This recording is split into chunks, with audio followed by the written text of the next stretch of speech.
il lume spento, no?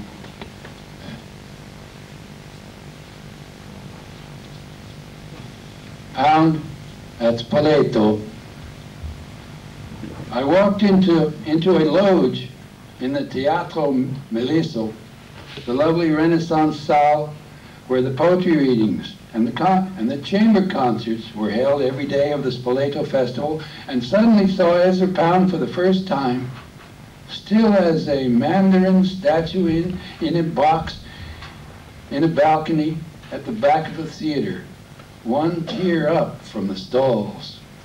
It was a shock, seeing only a striking old man in a curious pose, thin and long-haired, aquiline at 80, head tilted strangely to one side, lost in permanent abstraction. After 3 younger poets on stage, he was scheduled to read from his box. And there he sat, with an old friend who held his papers, waiting. He regarded the knuckles of his hands, moving them a very little, expressionless. Only once, when everyone else in the full theater applauded someone on stage, did he rouse himself to clap without looking up, as if stimulated by sound in a void. After almost an hour, his turn came, or after a life. Everyone in the hall rose, turned, and looked back and up at Pound in his booth, applauding. The applause was prolonged, and Ezra Pound tried to rise from his armchair. A microphone was partly in the way. He grasped the arms of the chair with his bony hands and tried and tried.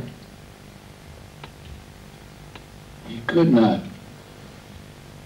He tried to rise and could not, and tried again and could not. His old friend did not try to help him.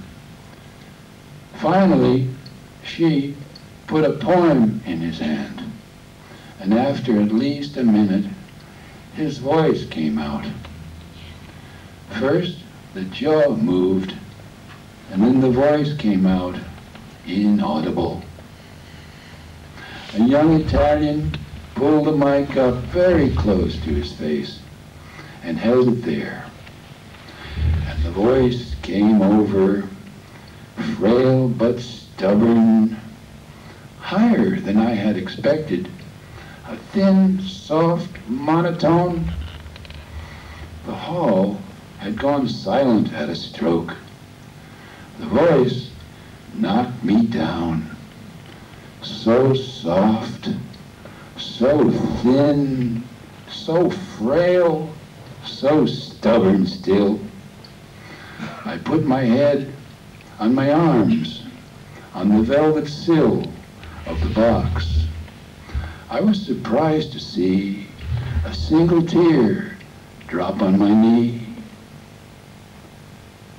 The thin, indomitable voice went on. I went blind from the box, through the back door of it, into the empty corridor of the theater, where they still sat turned to him, went down and out into the sunlight, weeping.